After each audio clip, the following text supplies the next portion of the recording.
Now we are about to start the second part of our conference, and you are going to listen to another true expert in the field of education, Fiona Mauchline. She will be speaking about making your vocabulary teaching accessible to all your students. Okay, so Fiona, you may take your time. Thank you. Thank you. Hiya. I just realized I've got the wrong name on screen, so I'll change that for a moment. I'm going to be talking about vocabulary, learning vocabulary, teaching vocabulary. A lot of it will be about learner-generated vocabulary. So not necessarily a sort of a set of items that you want to teach beforehand, more related to a topic. And as you know, learner-centered is the way to go. It's far more effective for the memory, and it's far more effective at engaging the students. I will share my slides with you. I hope you can see that all right. One moment. Zoom to wake up. There we go. Lots of bright colors for you. You should be seeing these colors quite a lot the way through this. When we're training as teachers, and in a lot of the resource books that you find about teaching vocabulary, teaching lexics, we tend to encounter these aspects mostly. You'll find activities for memorization. There's a lot of pronunciation activities, focus on pronunciation of word stress, etc. We have techniques, whatever, for testing vocabulary, for practice presentation, and all the other things that you can see on the screen there. Recycling, which is extremely important. And review could potentially come into some of these activities that I'm going to do with you today. And also, of course, personalization. And that's where I tend to head, should we say, with my vocabulary activities. Sometimes I can anticipate the kind of vocabulary that will come up. Other times I can't, but that's kind of part of the thing, so that they can expand their vocabularies. And the bigger, should we say, the more expansive their vocabularies are, and the more the students feel a sense of ownership for that vocabulary, the more likely they are to remember it, more likely they are to store it in their minds and maybe even use it sometime. Having studied all these things, or having done your training with all these aspects, then you go into the classroom, and it's day one, and these 5 walk into your classroom, all right? And you suddenly realize you're not really prepared very well for them from all those resource books and all that teaching practice and all those articles that you've read. We have David, who's colorblind. We have Earl, who's sight impaired. We have Dennis, who's hard of hearing. Gaylan, who's multilingual. Increasing number of those in the classroom, which bring in different cognitive processes and cognitive capacity as well to the classroom. And we have Iggy, who's the perpetual teenager. Could be a real teenager, could be just one of those adults. When I say sight impaired, by the way, I'm not referring to completely blind. That is a completely special skill set, separate from what I'm talking about. Sight impaired could be somebody my age, once we get to the age of wearing glasses. There is an age, you may be too young to know this yet, there is an age at which we do not like to admit our sight is going. Quite a few of those people may be in your classes if you teach adults. And you want to be aware of that fact. Also children who perhaps should be wearing glasses and don't want to in front of their friends. Fortunately, wearing glasses is more cool nowadays than it used to be, but still. There may be some teenagers as well who are not happy about wearing their glasses in front of friends. The start of sight problems, all of these things. So basically, we're going to look at some techniques, excuse me, that you can incorporate into all of your classes so that all of these kinds of students are catered for without you necessarily kind of indicating that we're doing this because Dennis can't hear very well. We're doing this because David actually has got no idea what color things are. Okay, so of course, on top of that, we have these other 3 who wander in, but I'm not going to give any special attention to them. There's Andy, the senior, and there's an increasing number of seniors in our classes as well. There's Gordon, everybody knows Gordon. He didn't bother to bring his pen, his book, he didn't bring anything. And Stuart, who's the dyslexic. The reason I'm not going to go into much detail on these, if any detail, is because seniors is really a lot of memorizing, a lot of repetition, it's almost like going back to the younger age. The memory, I don't think that older people are kind of losing their memory capacity. I think it's just full. So you just need to work more memory activities. Gordon is the same. If you can get the stuff to stay in his head, then when he does bring his notebook and pen, you can get it to him to write it down. He can write it down at home, but he should have no excuse in future lessons saying, oh, I didn't bring my book that day. Well, tough. We did enough work for you to have remembered the vocabulary. And as for Stuart, that's a very specialized area. There are some sort of rules of thumb would be use as many different modes of teaching as possible with your dyslexic students. Don't clutter the page. If you're doing vocabulary, don't have too many other things on the page. Do a lot of sound and a lot of recording. Allow them to record everything rather than voice record everything rather than necessarily write everything down. But that is a much more specialist area, and really in 55 minutes, so we can't do miracles. Yeah, something is better than nothing. That is my rule in life. Now, here's an activity for you. I can't actually see you, and I was hoping for a chat box, but I haven't got one. So you're going to have to do this by yourself, and I shall imagine that you're doing it. This is a memory game, okay? Now, if you're using memory games, or if you want to do a memory game, picture, memorize, take it away, ask them to describe what they saw, that kind of thing. Color is, unfortunately, the best way to go. Or I say unfortunately for the colorblind person, but I'll show you what you can do with it in a moment. Color is the best way to go for memory because color effectively saturates your attention, and your attention is what translates into memory. It's about 80% of your attention when you look at something. Approximately 80% of your attention is taken by color. So if I were standing in a large auditorium now, facing all of you, I'm not quite sure how many of you there are, but let's imagine there's about 500 people. There'll be a lot of people wearing navy blue and grey and black and brown, and there'll be a few people wearing colours like bright orange, and there might be bright pink, and there might be bright yellow, and somebody with a nice green thing with flowers on, you know. As the speaker at the front of the room, when I come out at the end of the session, I would be able to tell Jakub, my Macmillan companion, exactly where the person in pink was sitting in that huge sea of people. And I'd be able to tell him where the person in orange was and the person in yellow. But I probably wouldn't remember if somebody who was in grey was wearing grey or blue or brown or beige, because that doesn't stick in the mind. It's the stronger colours. So for memory games, as your year progresses and you know if you have or haven't got any colourblind students in your class, use colour pictures for these memory games. Brighter colours will help a lot. They'll help fix the activity. If you fix the activity, then you fix the vocabulary items in what's called the episodic memory, because we have three kinds of memory. We have the declarative, and we have the procedural, and we have the episodic. The declarative memory is the memory that tells you what the capital of Poland is, or what the capital, or how many, can you name all the states in the United States? What's the capital of Canada? Where is Burkina Faso? These kind of things. That's declarative memory, the memory of facts. Procedural is how to do things.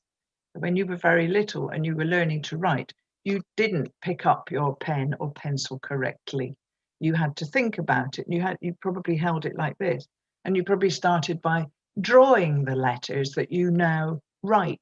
Nowadays, you pick up a pen or pencil and you write. You don't have to go through all those stages. Cooking your favorite recipe is the same. Driving a car is the same. That's procedural. All right. Cleaning your teeth. Then the third kind of memory is the episodic, and the episodic is based on the senses. The episodic memory functions through the center of the brain, through the amygdala, the caudate nucleus, the limbic system. And it is triggered by the senses, and your attention is drawn by senses. If you want somebody's attention in class, as you know, you can either wave your hands, you can snap your fingers, etc. That's the senses, obviously. And from the brain's point of view, there are 6 senses. The 6th sense being the perception of movement. However, and I'm going off on a digression here, I'm going to almost not remember what I was going to say. The episodic memory is the one that gets ignored to an extent in the language classroom. We tend to focus more on the declarative. What is this? How do you say that? Etc. That's the declarative. You know, this is a. This is a. Touch your shell. Don't know if you see that. That would be declarative. Of course, procedural as well. How they do things. You know, just the whole functioning of how to do a gap fill, etc. We also rely on the declarative and the procedural when we say, okay, we need to complete the sentence with the present perfect, that kind of thing. If we can bring in the episodic memory as well, then that gives us the 3rd layer of memory activation, and that gives us good learning practice. Because obviously a lot of language learning, particularly vocabulary, grammar is more procedural, but vocabulary is definitely enhanced by having this kind of 3-layer approach to your teaching. So what I would do with this, and obviously this is the sense of sound, of sight,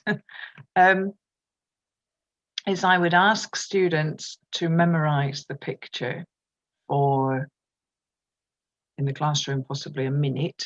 I am actually going to ask you to do this. So if you're watching this right now, you might need a little notebook and pen and see what you can remember. Test yourself.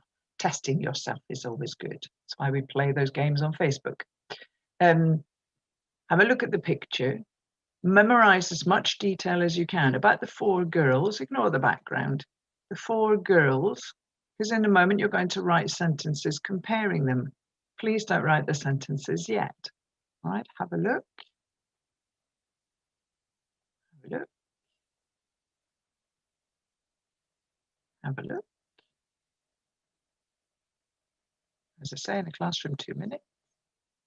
Not for you, I'm afraid. Ping. Then I would say, after the 2 minutes, I would put my students into groups, small groups, 2s, 3s, and I would ask them to write down as many sentences as they could, either about the individual girls or comparing, depending what language I want to practice, if I want to practice any comparatives or not. However, they may not, and you may not, use any words of colour. All right? You may not refer to the girl in the blue. Okay? But try it. Just right now, write down 3 sentences. And if you're super fast, 33 sentences. Write about that picture. And I will show you the picture again in just a second. No colour words allowed.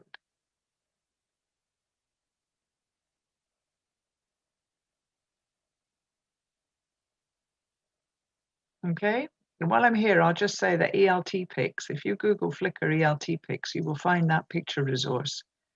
It was created by English teachers around the world for English teachers. And it's all organized. If you go into the albums bit of the Flickr page, you'll find it's all organized according to very English teachery kind of categories like prepositions or animals, phrasal verbs. Okay, so have a look at that. That's where I got the photos from for this presentation. Sorry, talking too quick. Here you go. There's the picture again.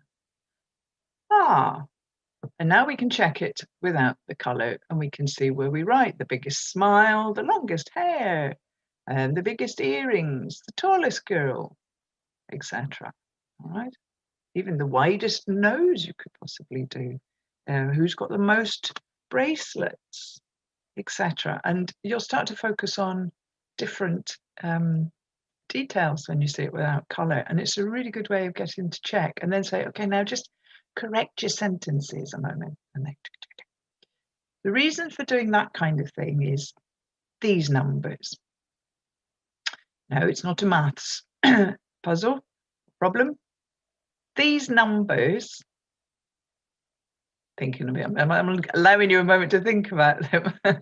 These numbers are related to colour blindness, numbers and symbols.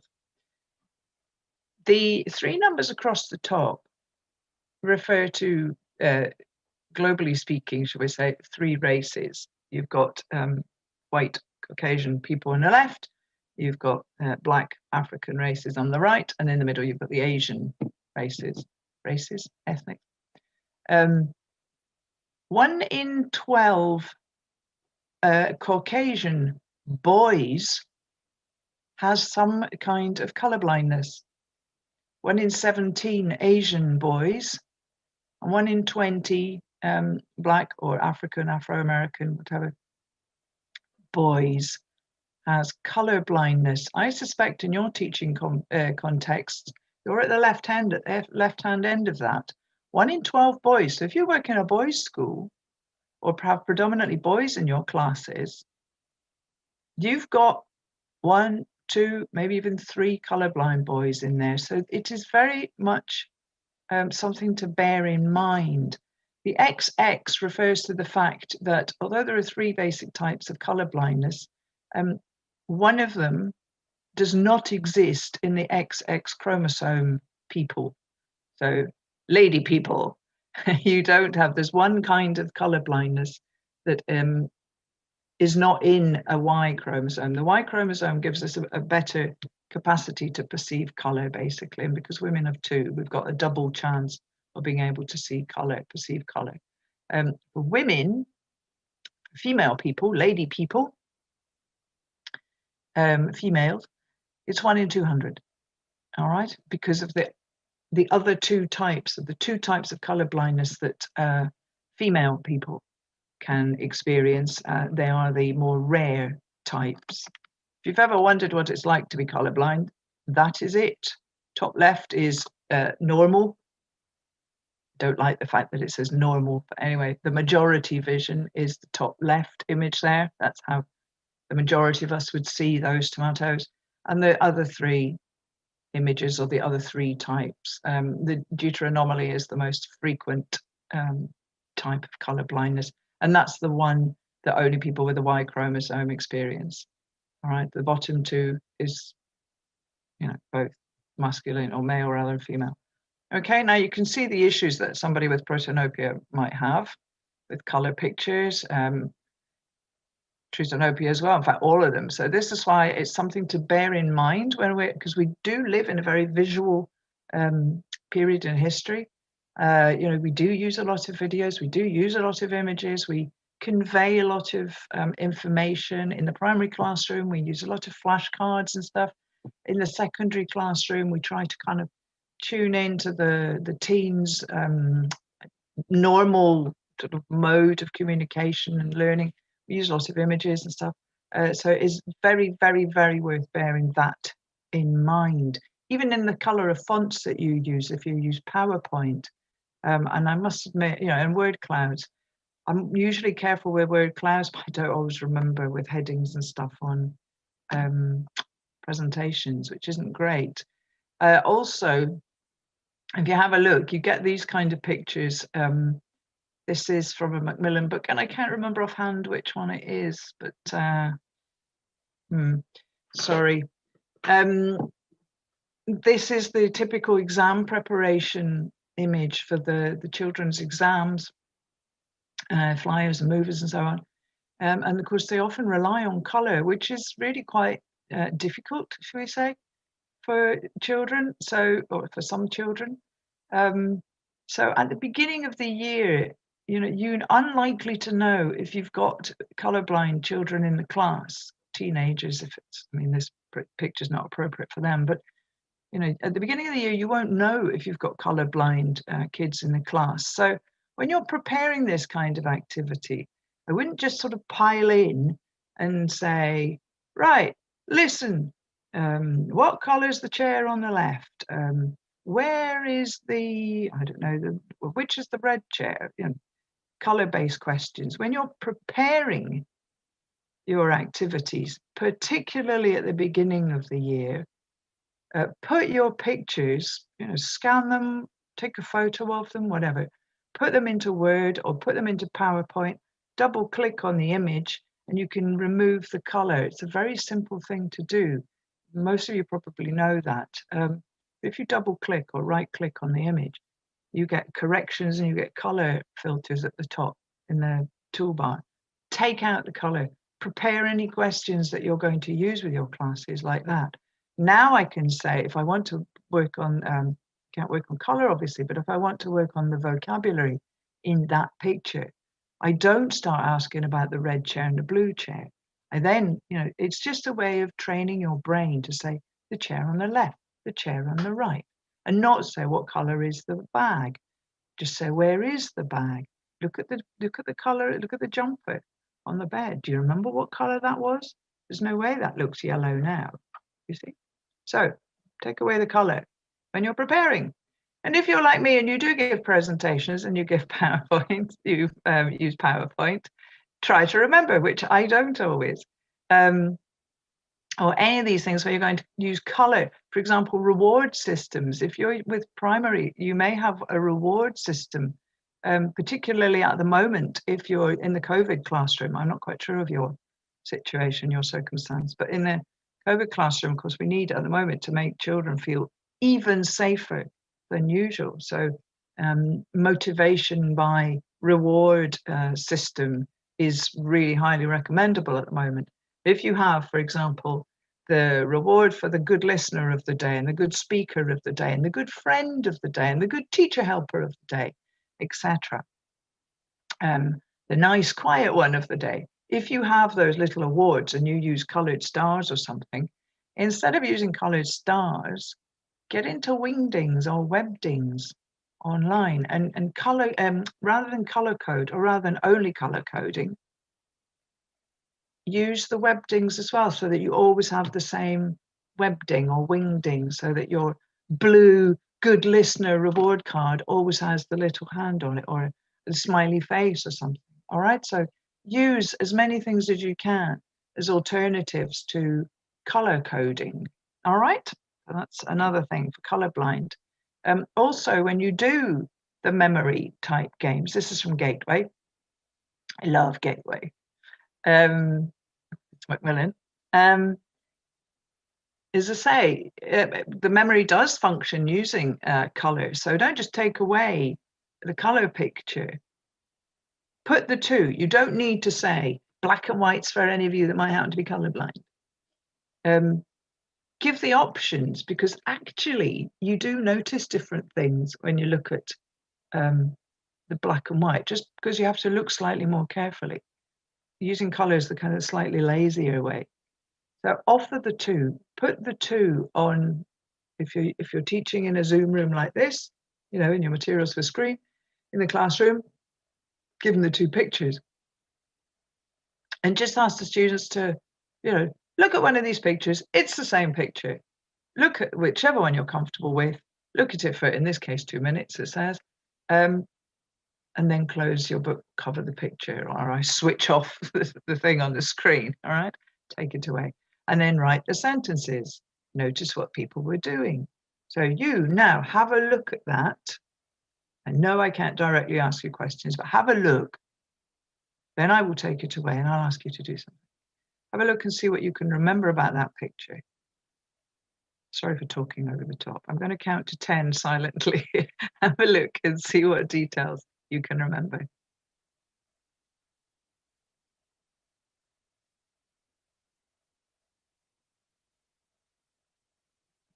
Okay.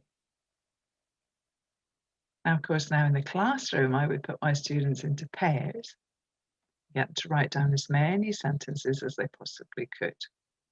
What I'm going to ask you to just think about is that if you were to do that now, And if you were to think about which of the pictures you looked at, which did you look at? Which did you use more? Did you use the black and white one? Or did you use the color one? Think about it. You see, I find that when I do this, I tend to look at the black and white one. But I also know, because I'm fascinated by the brain and how the eyes work and all these kind of things, the senses, that if we speak a language that reads left, right, our eyes also read pictures left, right. And because on that screen I had the color one slightly to the left and the black and white one slightly to the right, the tendency is to let the eyes roam, wander to the right. And that would be the black and white one for me. But also I know from experience that I will get more detail from the black and white. So I tend to look at the black and white and then just reinforce my memory by a quick look at the color. I don't know if that's the same for you. But again, it tells me that if I use both black and white and color, if my students, or even if any of my students do the same as me, I am really reinforcing the memory because they are looking at the picture twice. They're seeing it in two formats. That's repetition, essentially. It's two different modes. It's the color reinforcing the memorizing. Looking at the black and white is a little bit more cognitive processing because I've got to look more carefully and think more carefully, not focusing so much on the colors. So doing the double picture thing is also a very good idea. Oh, excuse my glasses, they're falling off. There we go. A little bit more detail. You may also, in my experience, just an odd little comment with this picture. Take note, Mr. Macmillan, Jakub. The people who look at the picture in colour never notice that the guy on a bike has a baguette. So carrying a baguette is better to spot in black and white, okay? Here we go. There's another picture. I'm going to check my time. Now, I've gone on about colour and memory and episodic memory and learning and so on and so forth. We also use pictures quite a bit for imagination, for writing stories. And we might say, okay, we're going to write a story. Have a look at the picture and let's brainstorm. Let's get some vocabulary. And here people will go probably, ooh, water, maybe a reflection, boats. Oh, boys. Cap, t-shirt. Now, what's happening is the color is drawing the attention. And as I've used this in class, this is also from ELT Pics.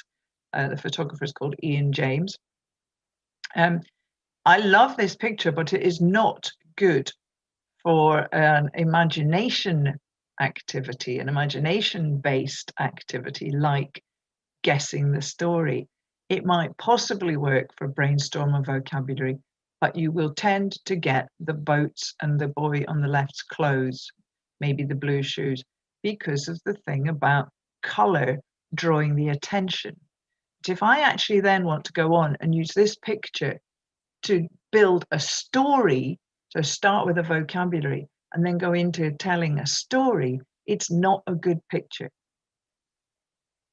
Because the story, the action, is the bit that doesn't have much color. It's in shades of sepia. And it is not the bit that your eye is drawn to. Your eye, I'm sure right now, if you just sit and sort of look at it in a lazy way, your eye goes to the color area, possibly to the water, because you've got the color above and below. It might go to the kid with the red clothes. The little area of sepia, it sort of passes, not unseen exactly, but unnoticed to an extent. The simple thing to do, and this is a photo that I took of one of my students on a day trip, is what I mentioned before. Use a photo, find a photo, take a photo, whatever, stick it into Word or into PowerPoint, double click, take out the color, hit the black and white option, check that you can still see more or less what's going on here, and use that. Then There's not much in this. It's as I remove color, some of the visual clues are removed, which is good for triggering the imagination. It's better to give less information and allow the mind to fill the gaps than to give too much information or to saturate the attention. So here, of course, this activity is wonderful for colorblind as well.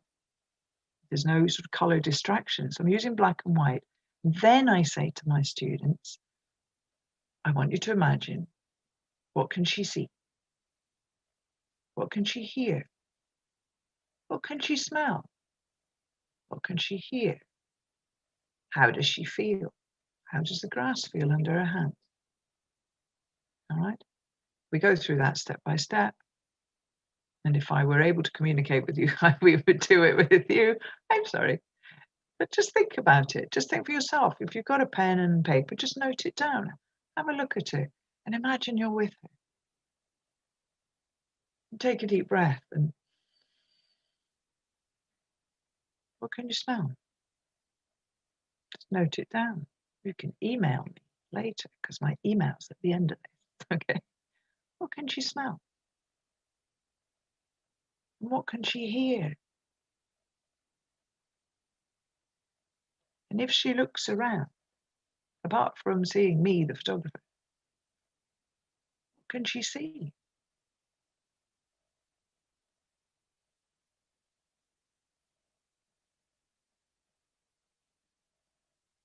Smell, hear, see. You could also have, how does the air taste? I know where she is. I know what it tastes like because I was there too. All right, note that down. And I do know what it tastes like. It's kind of salty. It's that sea air. Wish I was there. Lovely sunny day that was. It would be interesting if you email me at the end with what you heard and smelt there. That's a really good way of generating vocabulary as well. I'm saying it favors or helps colorblind people. It kind of plays to their strengths because this is more into the colorblind world.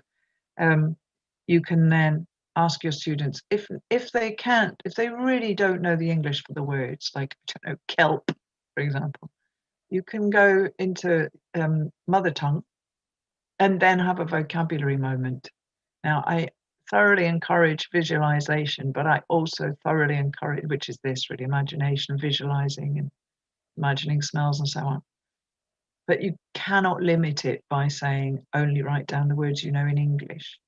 So for a lot of these activities, and the ones coming now, quick check of time, you will probably need to allow them to write down in English or their own language. All right. And when they write down in their own language, you then have a vocabulary moment or 5-10 minutes after that, before a speaking stage, where the teacher help with vocabulary, or they have dictionaries, or if you're in the online situation, they can find their apps. They can even go into Wikipedia, look up kelp, and then translate it into the mother tongue and look it up in the English bit, obviously. All right.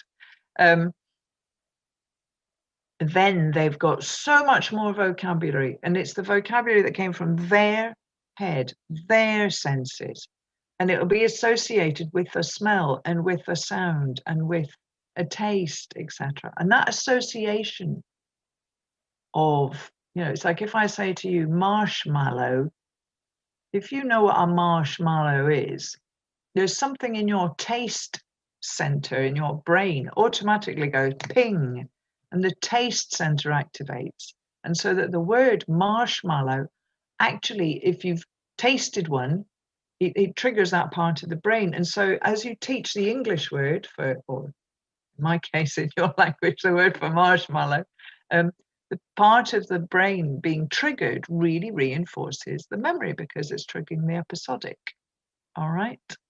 So try all the sensory stuff and use low color. So black and white or low color like that. There's really not a variety of color in there. There's the red bus, but it's not a huge range of bright, funky colors. It's not Rio, it's not Carnival. So You're not limited to black and white, but use low color. You can also use music to trigger visualization. Ask students to imagine a city scene.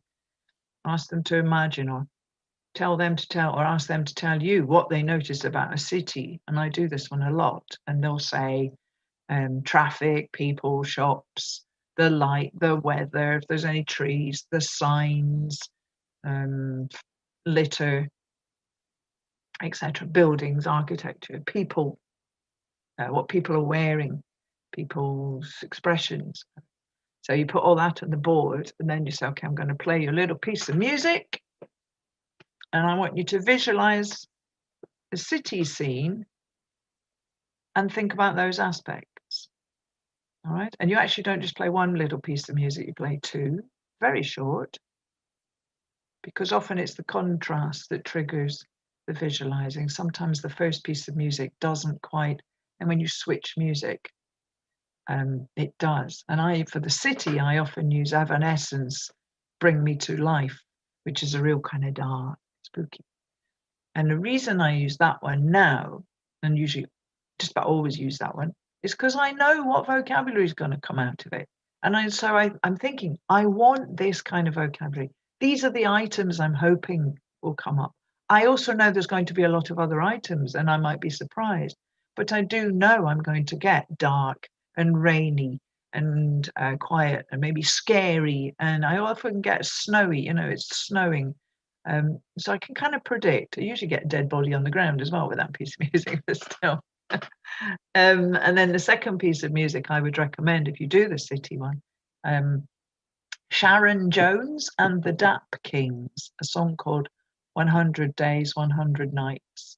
And you just play probably 30 seconds maximum of each song. The Evanescence thing, I just play the introduction. All right, I don't go into the sort of the heavier, mean bit, just the kind of intro. Okay, you can do that with all kinds of things. So now coming up to Christmas, winter, use. There's a song from The Snowman. There's a cartoon film, an animated film called The Snowman, and I think the singer's Alan Jones, but I wouldn't swear to it. But the theme music to that is like dee dee dee dee dee, and it's a choir boy singing. You contrast that with Macy Gray's version of Winter Wonderland, and hey presto, you've got a wonderful source of vocabulary, possibly slightly higher level, but it doesn't have to be. Teenagers and adults even love this. Adults often believe that they have no imagination, and so that will limit what they write.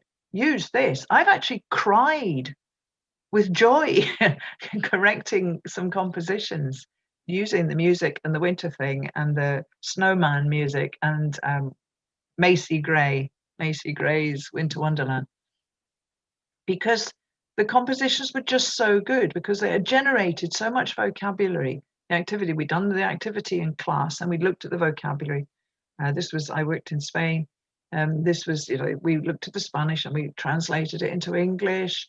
Then we checked the right meaning and we put it into sentences and we built phrases, did collocations, winter weather, hard frost, all this kind of stuff. Build a snowman, so on and so forth.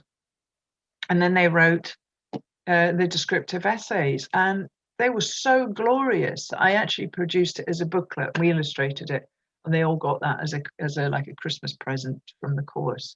So try something like that, and they'll learn that vocabulary. They'll remember the whole experience, not just the vocabulary. They'll associate it with the activity and the music, and they'll love you as well, which is always handy. If you don't have music or you don't want to use music, you can do things with your own voice. If you have, I call it the sexy voice, but you should try to use a relaxing voice. And again, ask the students to take notes, and you're going to ask them a series of questions. You're going to take them through an experience. They're going to have their eyes closed and then open their eyes and take notes of what they saw, heard, felt, etc. And you're going to allow them to write in their own language. Again, this could be teens, it could be adults. I haven't tried it with primary, but I suspect with older primary it would work as well if you simplified the questions. They write it in their own language or in English if they can. And then you have the vocabulary moment, and then you have a speaking where they tell each other what they saw, exchange ideas. That would be the same with the music one as well. Stage I forgot. You've got to have the speaking stage as well, where they compare and they can steal each other's ideas if they really have to, or expand on their own.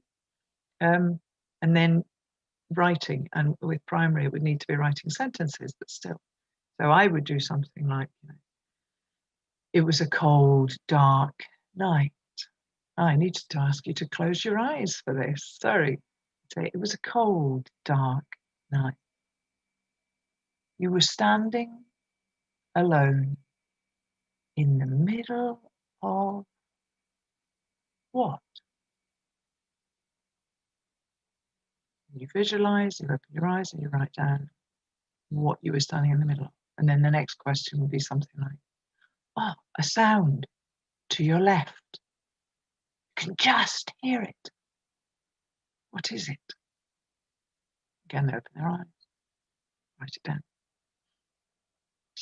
Far in the distance, just you can just see it ahead of you. You just see it. Oh, moving, quick. What was it? Write it down.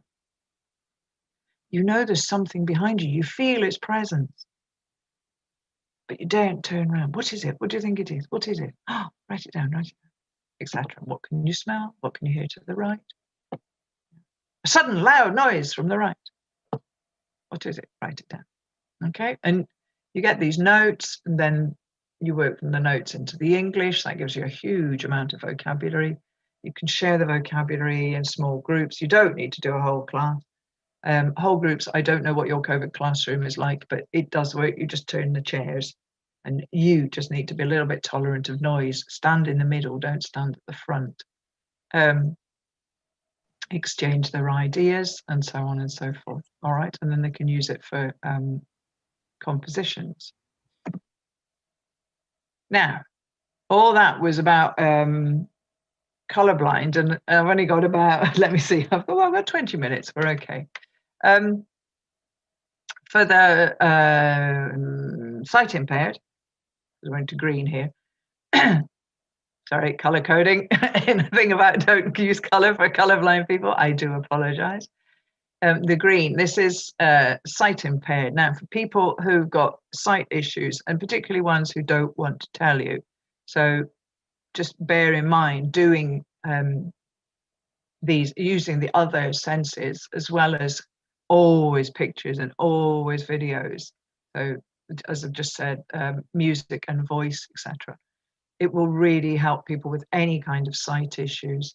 I've already mentioned the senses triggering the memory formation. If you're interested in the brain, as I am, I'm fascinated by it. The amygdala and the hippocampus are the main things to look up here. They're both triggered by the senses. The hippocampus doesn't particularly help with the content of the memory, but it will tell you, it'll help recall. The hippocampus is the thing that, you know, that experience when you've been studying for an exam and you're in the exam and you go, I can remember where it is on the page, but I don't remember what it says. You know that thing?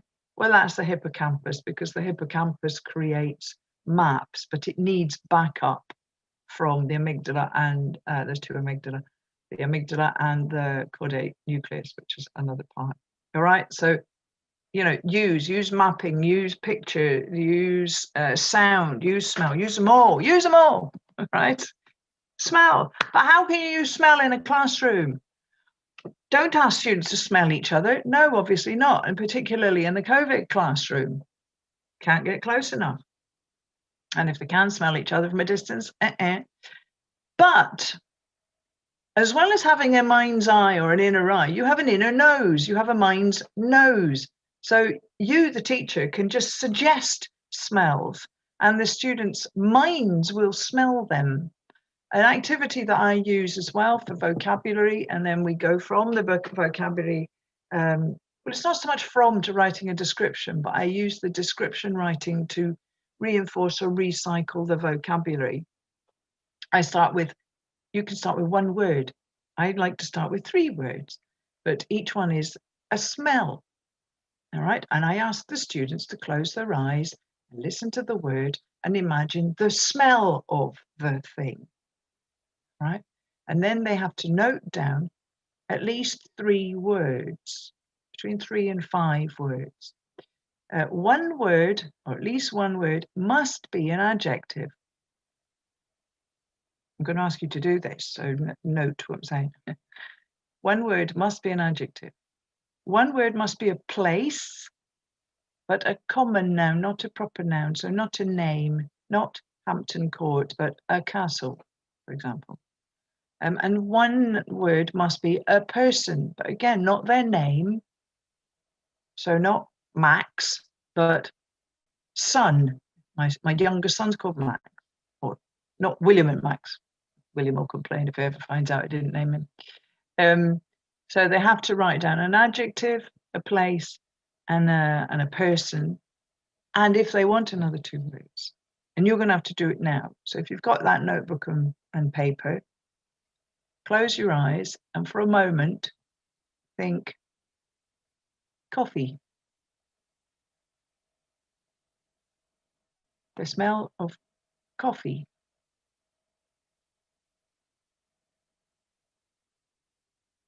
Note down your words.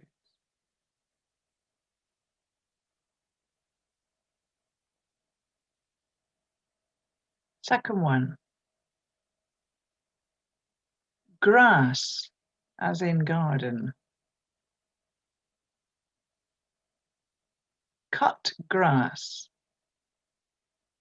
grass, and write down your words. Adjective, place, person, grass.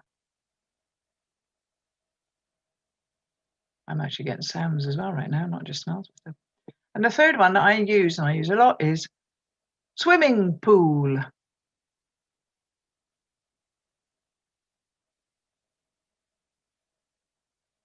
3 to 5 words. Swimming pool.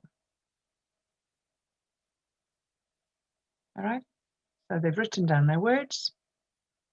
And then you get them to shout out, okay, what adjectives have we got? What places have we got? What people have we got?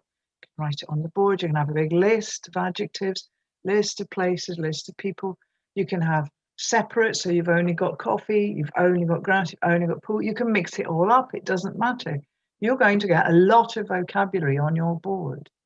You're going to help the students who don't know some of the words. They're going to learn lots of new words.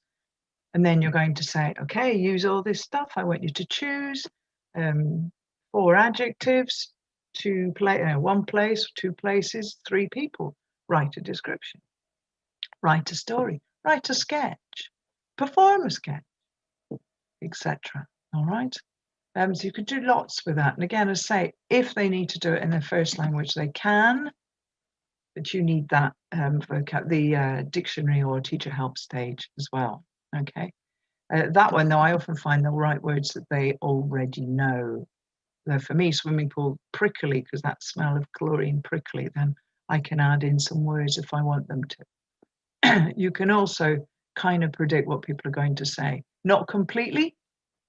I did this with some teachers, and of course, different cultures, coffee, different associations.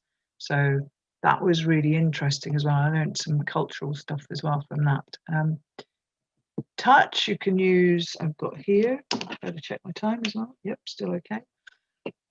Simple things for touch. Anything where students have to close their eyes, you're okay with the people who are sight impaired.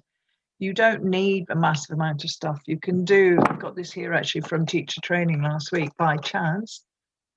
The touchy-feely bag, again, not in the COVID classroom. Touch is a bit difficult now. You'd have to ask the students to bring things. In the normal classroom, you know, I've got all these animals put in the bag and they have to work out which animal it is with their eyes closed. You know, is it a fox? Is it a mouse? All right. So I use the little realia. So I've got my dog, my cat, my mouse, my bird, my lion. And then we have the which one's the odd one out. Why? Which one would you prefer to own as a pet? Why? I'd like a lion. Why? Because it's unusual, etc. All practicing. And that all just comes from the touchy-feely bag. and these. And in that sense, I am controlling the input. That works with the sight impaired children. 2 stones is a good one. I do this a lot. If you've ever been on one of my teacher training courses, you'll have probably done this with me. Again, this involves putting it in hands, but you can actually ask children very easily to bring 2 stones to the next class.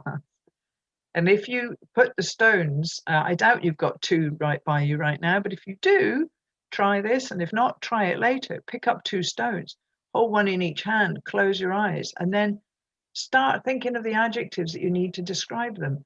You will be amazed at the amount of vocabulary you can get from 2 stones. They're obviously different. I chose these 2 specifically. These are ones that I actually do use. I have another one somewhere around. It's under my light, I think. But this, it's bigger, it's smooth, it's flat, it's thin, it's round, it's fatter, it's sorry, it's got holes in it, etc. It's rough. You can, even if they've got their eyes closed or behind their back, ask them to guess what color they are. And weirdly, the feel will send a message about what color. From our world experience, our knowledge of the world will tend to tell us, this kind of stone tends to be black or gray or whatever. So try that. You'll get lots of adjectives out of it. 2 very cheap materials. Shells, that's why I happen to have a shell, stones, shells, anything that's dead easy to find wherever you are. Stones for most of us is going to be the easiest. So that's touch. Next thing, for the sight impaired, you really need to reinforce the memory. So this will also help the kid that never brings the book and so on and so forth. You can use poems and chants for vocabulary. You can use it for structures as well. First thing I ever teach in a kids class is, may I go to the toilet, please? May I go to the toilet, please? The loo rap, all right? So, that'll stick vocabulary in the memory. That's how we learn as children. That's how we learn a lot of words when we're little, by, sticks and stones will break my bones, but names will never hurt me. I remember that from being a kid. And 1, 2, buckle my shoe. Probably took me years to separate buckle, my, and shoe, but you still, you learn the sound of it. Songs about, tongue twisters, get the students to write the tongue twisters and they'll learn them even better. So they've done the vocabulary in the classroom, they've done the smell one, for example. You get them to write a poem or a chant or a rap or a tongue twister with some of the vocabulary they just learned. Say it again and then again and again and again, and they will remember the vocabulary. Play word association games in the classroom. I'd been hoping to play that with you, but we can't. All right. Word association games, we just put them in pairs as a warmer at the beginning of the class. And person 1 just goes, garden. Next one, rose, red, shoes, laces, licorice, sweet, savory, etc. And they have to keep going for as long as they can, trying to make as long a string as they can. And then when you go, okay, stop, you get them to sit down and write down all the words that they came up with. All right. And that will reinforce and recycle vocabulary they've done before. Okay. Invisible drills is when you write the things, for example, days of the week on the board, and you pat them, and you go Monday, you have to pat and they repeat, say and repeat. So, Monday, Tuesday, Friday, back to Monday. And you gradually rub off the words and point. Works with numbers, works with months, works with any of those things. Works with anything, actually. Could be random items, but you have to repeat, pointing, and then gradually rub off the themes. Okay, rub off the items. And that is a really good way, because that triggers the hippocampus, forming a map. I wish I could explain that more easily here, but anyway. Let them record everything on their telephones. If you're doing Zoom on, let them record the Zoom so they can listen to things. They don't have to read. With you can, you might have taken notes, but if you're hard of hearing, you can't be bothered to put your, sight impaired. If you need glasses, basically, and you just want to listen back rather than read notes, then you can watch a recording, can't you, or listen to the recording.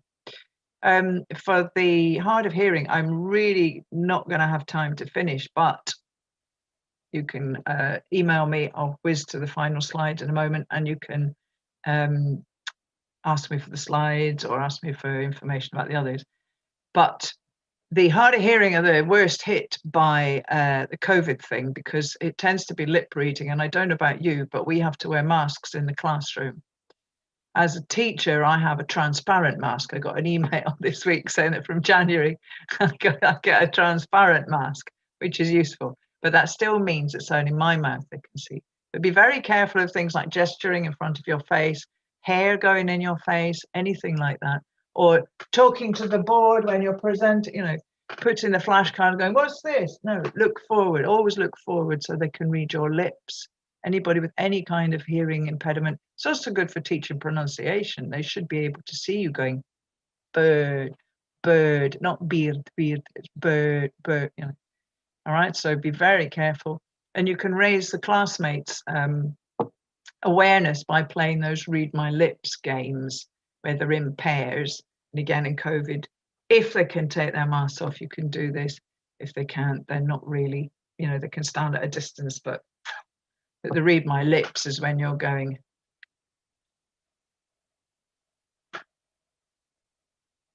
All right, and so they start saying the word and then miming or the facial gesture to guess what the word was. I hope you know that that wasn't happy, but I could go. Yeah.